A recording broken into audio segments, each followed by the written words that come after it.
Hello, welcome back. So today is just going to be a short little video on just discussing a few things that I've been thinking about recently. And I'm going to talk about how to find yourself in a lost world. And what do I mean by that? So if we look at today's society and how people are, how everyone is, where the world's going, right? The world's in a hot mess right now. And it's not just us in this country here in the United States. We've got issues in other parts of the world, things that we're dealing with. We've been dealing with things for hundreds of years. This is not anything new. It's just that we know more about it these days because we have the internet and we have social media. So we get to see a lot more of that. And we're not hearing about something a month later. It's usually right as it's happening, right? So we get inundated with all of this information. We get inundated with fake news. We get inundated with lots of bullshit that's going on and agendas being pushed and all this other nonsense. And it's hard to stay grounded in this particular society. And it doesn't help that everyone out there, not everyone, okay, I always have to throw this disclaimer out there because it's not everyone. I'm just generalizing here because I can't pick a succinct number for this. But a lot of people are addicted to their cell phones. They're addicted to social media. And the internet came out first, right? The internet wasn't that bad to begin with because you still had to what? You had to log onto your computer. You had to go to an actual website or whatever to look something up. So if you're older like me, if you're a Gen Xer, we all remember MySpace. And MySpace was actually a pretty cool, fun thing when it came out. I was on MySpace many, many years ago, and I actually really, really enjoyed it. I had a lot of good interactions with people, and it was just fun. So you had to log onto your computer to get to whatever it is you wanted to do that was online, but everything else was still in real time, out there in reality. And then the cell phone came about, and of course there was phones in cars for years and things like that. I'm talking about the cell phones where you could actually start texting people, and then you could of course get apps on your phone. You could get social media apps that started up. You've got your Snapchat, which I really don't know anything about. You've got Twitter, which is now X. You have Instagram, and you have Facebook.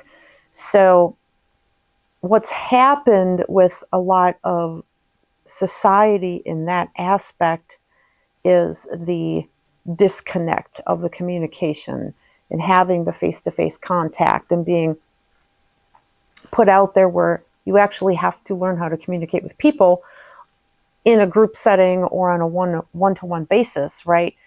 So people like me that grew up in the 70s and the 80s, and even people that grew up in the early 90s before all of this hit the mainstream, and then anybody, of course, even further back, the 60s and the 50s and the 40s, etc.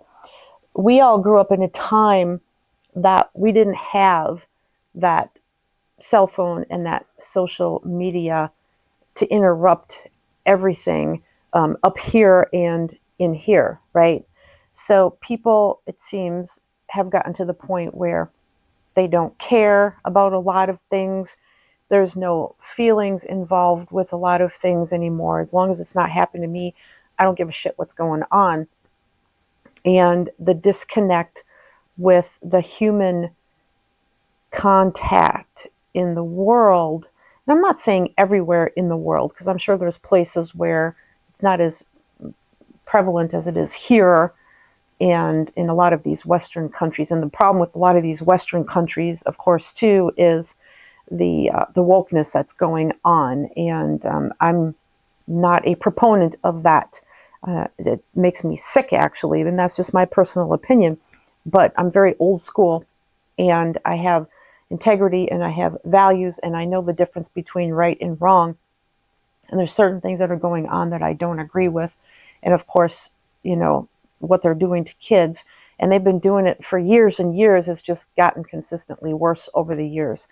So how do we find ourselves in a seemingly lost world? Is everything past the point of no return? Are we going to fall as a nation in this country like the Roman Empire did? I don't know. I don't have a crystal ball. I can't predict anything like that. Now, there's a lot of people out there that talk about those things and where they see the United States as a country going versus other countries, where Canada's going. Obviously, Canada's gone downhill in the past several years, and there's reasons for that. And I look at other countries where the culture is way different than what it is here, and I've talked to people from some different places, and I follow some people on YouTube because I like to learn about different cultures. And without actually going there right now, it's kind of cool to talk to people that live in different countries like Sweden or Norway and what's going on in their countries. And every country has its own problems, so I'm well aware of that. But if you look at the differences in the culture of the people and how they view the family and how they view their elders and how they view their children and the work-life balance and everything else, there's a lot of stuff that's upside down in this country, which is, one of the reasons why everybody is so stressed out, not happy, even pissed off, right? I think it's like 42% of Americans in this country don't even have $1,000 in their savings account right now. And that's really quite sad. And the consumerism that gets pushed and buy more, buy more to be more. If you don't have this, then you're nothing. And if your kids don't have this, then they're not going to fit in. And everybody's always worried about all of that stuff when they should be thinking about scaling that back a little bit. And I'm not telling people what they have to do or should do or shouldn't do. It's just what I see when I observe things out there. So if I'm out in the store and I see the 3-year-old kid in the cart, they've got their cell phone, it's either their phone already or it's their parent's cell phone. And to keep the kid occupied and keep them happy, they just put like a cartoon on or something for them to watch on their phone. And I just don't get that. That's just, I don't understand that. And I, of course, don't have kids. But I remember growing up back in the 70s and the 80s and how much time we spent outside. I mean, we pretty much had to go outside and play. That's what our parents told us to do. And just all of those different things and all the crazy stuff that we did and getting hurt at the playground and doing demolition derby with our bikes. I mean, I have scars on my knees from stuff like that. And I wouldn't trade those experiences for nothing. I think that's what made us tough, resilient kids. And it seems like these kids nowadays don't have that. And I've seen videos where they're mocking these younger generational kids because they're whining about the fact that they're all broke. Well, guess what? Most of us in our 20s, back in the late 80s, very early 90s, we were broke too. There's no difference there. So I don't know why it's so in everyone's face, probably because of social media and the cell phones, right?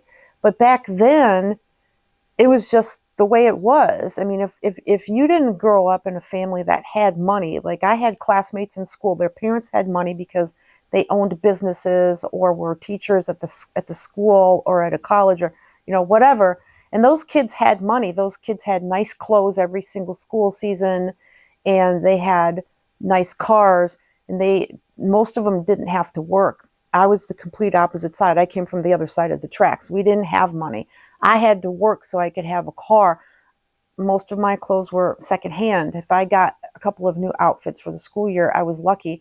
And usually they came out of my own pocket because I've been working since I've been 14 years old. And when I was in my early 20s, I didn't have 2 pennies to rub together.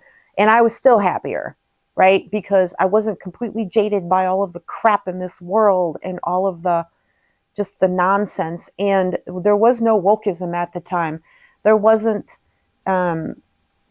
disconnect with human people. We were we were out socializing and we had those human interactions, and it's just such a different world nowadays. So to be able to find your way in what I call a lost world, you really have to fight back against that, right? So what do I mean by that? And now, of course, this is not me telling you what to do or what not to do. You can do whatever you want, but don't complain about things that are completely in your control. What is in your control? What's in your control is how you spend your money and how you save your money. Even if you don't make a lot of money, you can still find ways to save money. Okay. So for example, if you're on a Verizon cell phone plan and it's like $100 a month, well, why don't you switch over to something like, what is it, Mint Mobile or Visible? That's what I have, because Mint Mobile, I don't get reception in my area, but I do for Visible. It's $25 a month. Cutting back on your cable, or even getting rid of it altogether, if you can. I haven't had cable in, I don't know, like 20 years. Just don't care about it, don't miss it, whatever. And what else? Stop the shopping. Even if you go thrifting like I do, okay, that can still get out of control. So you have to be really careful with that stuff. Have I been perfect with that stuff for years? No. God, I've fallen down and failed at that stuff so many times. I've had setbacks with that so many times. And, it finally took me to getting into my 50s to realize I needed to get my head out of my ass and stop doing that stuff. So that's something that's in your control, right? How much you spend, how much you save, making better choices. And I'm not saying, go and buy ramen noodles and eat ramen noodles for the next 10 years. That's not what I'm saying. What you put in your body is going to be what comes out of your body. And if you want good health, you have to put in good things. So don't eat packaged, processed, garbage foods. Limit your alcohol or have no alcohol. I mean, I have a bar, in my kitchen. So if somebody does come to visit, which is very rare, usually it's a family member, they want a cocktail, there's something, there for them to have. But I don't drink by myself at home, and I don't go out and socialize. So I'm not drinking out in a social setting either. I think the last time I had alcohol was when my aunt and uncle were here at the end of April, and my aunt and I shared some sherry we got from the local winery. So that's like the last time I've had alcohol, and I don't need it. I don't miss it. I don't want it. And, I did all of that stuff when I was in my early 20s, and I grew out of that. I grew up, right? I don't do drugs. I have coffee. That's kind of my thing. Coffee with my organic heavy cream. That's what I like to do. But I exercise and I sleep a minimum of 8 hours a night. There's things that are in my control that make my life better and make me able to handle things a lot better. Because sometimes my job is high stress, other times it's not. Right now it's stressful because it's that time of the season for accountants, and that's what I am, and that's what I do with all of my clients. So that gets a little bit more stressful for me. And also me trying to figure out how to get out of doing that, because I've been doing it for too many years and I want to go do something else. I want to change gears in my life and get on a different road and go do something, and something that's going to be fun. And that's in our control. That's not out of your control. That's in your control, right? So these are things we can control. Get off of social media instead of that scrolling through Instagram or having to be on Facebook to see what your friend had for breakfast. Who the hell cares what your friend had for breakfast, right? And who cares what that chick is doing on Instagram or that dude is doing on Instagram, and showing you the latest stuff that they bought, and then God, you've got to have it too, right? If you can get off of the social media and spending so much time on your phone, that's going to be a huge step in finding your way in this lost world, because that's what keeps people completely disconnected, dumbed down. It makes them irritable. It makes them anxious because it's shortening their attention span, right? And that's proven. They've got the data out there on that. And my attention span can be held for a very long time. It's crucial in my job when I'm fixing people's financials and things like that. I've got to be able to focus on the task at hand, and sometimes that's 2 hours nonstop. And that might not seem like a lot of time, but if you look at the attention span of humans right now, I think it's like, I don't know, a few seconds or something like that, which is pretty scary if you think about it. So being present and being in the moment is going to help you as well. So if you're feeling anxious or you're just not feeling inspired, do something that inspires you. So what does that mean? What inspires me? Listening to music, usually on my record player over there. So I have lots of albums, and they're, used albums, of course. But I listen to classical or jazz or big band, any of that stuff. And of course, any of my 70s and 80s music. That, of course, makes me feel good, makes me feel happy, puts me in a good frame of mind. And also reading, that helps a lot as well. Or doing like my Myrtle mysteries here. I think I've done like 3 of these. I talked about this book in a previous video, and they're not, I mean, I'm just in the elementary section right now. They're not difficult, but they're not easy either. And the problem I have is when I try to do these, it's at the end of the day after I've been working, and I just don't have the concentration left because I've been concentrating for 8 hours on a computer for my day job. So I try to do these like on the weekends when I'm completely fresh in the mind and I'm not distracted by having spent so many hours on the computer working with people. So this is something fun, and this keeps your mind sharp. But just reading, and it doesn't have to be anything crazy. It can be something fun that you like to read. If you like to read those fun romance novels, read the fun, if it can get you out of your place of discontent for a while and get you into a place where you feel good, whether that's going on a murder mystery, tour, I say, reading an Agatha Christie novel, or you're reading poetry from one of your favorite authors, or you're reading, a biography on somebody that you've always wanted to read a biography on. It doesn't really matter. I just find that things that I do in that realm help me out a lot, because I'm not one of those people that does social media. Yes, I'm on YouTube. I don't consider that the same social media as all the other garbage that's on your phones. And this, of course, you could have this to be educational. So maybe you want to learn how to do something. There's so many things you can learn how to do for free on YouTube. It's kind of scary, actually. There's so much stuff out there. You can learn to play guitar. You can learn to play piano. You can learn how to watercolor. You can learn how to do YouTube videos. You can learn how to write newsletters. You can learn how to do so many different things.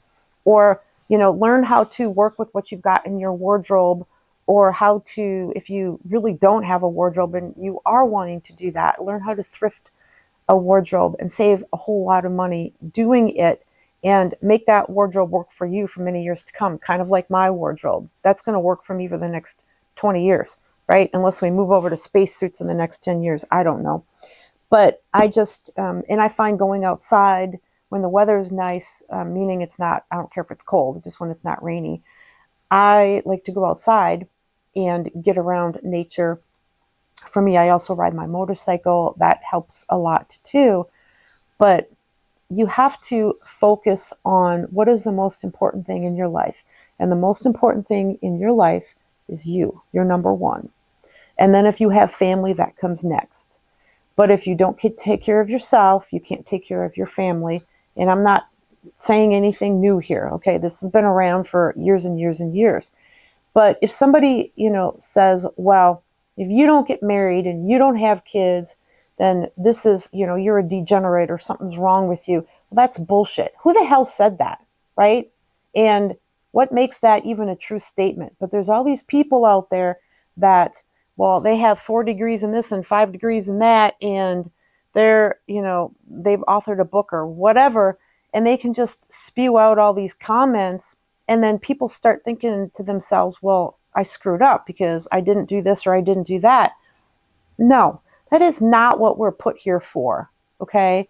And yes, I'm talking to women right now. Just because you're a female and you can have a child doesn't mean that that's what you were put here for, okay? And that's not fair to make that assumption to women, all right? If you want kids, great. If you don't want kids, that's great too. It's you. You're the one that gets to make that decision, no one else. You and your significant other, right? So being the person that puts themselves first, and then the family, and then the friends, and then whatever else, you're going to find that that's going to flow out into other areas of your life when you do focus on yourself first, meaning eating right and exercising and taking the time to disconnect from social media, putting your phone down. I mean, if I literally look at my phone and I don't even know how to get to it, this is how sad this is, you guys. I don't even know how to get to that on my phone right now. I found it by accident one day when I was going in, watching a video on YouTube on my TV, trying to turn off some location tracking stuff on my phone because I had gotten a new phone and I wanted to make sure I kind of locked it down a little bit better so all these stupid apps just can't track my location because they don't need to know where the hell I am, okay? And it was like the screen time I had spent on my phone for the day, and this was in the evening, that whole day it was like 42 minutes, all right? And that's probably a lot for me in one day. Most days it's way less than that. And if you look at your phone and you see how much time you're spending on social media, you could be spending that time doing other things like being outside or exercising or spending time with your family. If you've got friends, spend time with your friends, or reading a book, or learning a new hobby, or listening to music, or dancing around, or playing with your pets, or just sitting there and just being one with yourself. And I'm not saying you have to meditate. I mean, I find it hard to do stuff like that. I think when I'm meditating is when I'm out walking because I just let my mind wander. I meditate when I'm riding my motorcycle. And no, that doesn't mean I'm not paying attention. And for those of you that ride motorcycle, you know exactly what I'm talking about. That's our zen when we're out there on the bikes, on the open road, and we hear nothing but the sound of our exhaust, right? And the wind rushing past our ears as we ride. So whatever it is for you, if you like to be out on a boat on the water, and that's your zen. If you're hiking, you know, wherever you're at, things like that. So getting back into that type of reality is going to help your mental state, I think, a whole lot. I know it helps mine. I've never been the social media addict anyways, because I'm just so old school. That's just me personally. But I know people my age that are highly addicted to their cell phones, and they're all about the social media. And I've even talked to people that can't even hold eye contact with me when they're talking with me. And they're this on their, you know, they'll look at me for a second and then they're on their phone and they'll, you know, it's one of the, I feel like I might as well just be talking to the freaking wall at that point. And it's really sad to see that. So these are just my thoughts. Nothing crazy, nothing groundbreaking or anything like that. But there's lots of good content out there on YouTube that talks about things you can do to help yourself in your life. And I watch those things when I'm trying to learn something. But these are just my personal thoughts, my personal experiences with what I'm trying to do to improve my life. Another thing that I'm going to definitely do, and I've told you this in my prior video for 2024, is I want to travel more because I want to have more of those experiences before I'm dead, okay? Because I could die tomorrow, I could die next week, I could be 96 years old and still be alive. I don't know. That's a long way off, but I don't want to take that chance and say, well, let me wait till I'm 70 years old and then I'll figure it out. So anyways, that's my thoughts for the day. Give me a big thumbs up. Don't forget to subscribe to my channel and stay tuned. We'll do some more videos and we'll talk more about this life. Take care, you guys. I wish you all the best. Love you. See you later. Bye.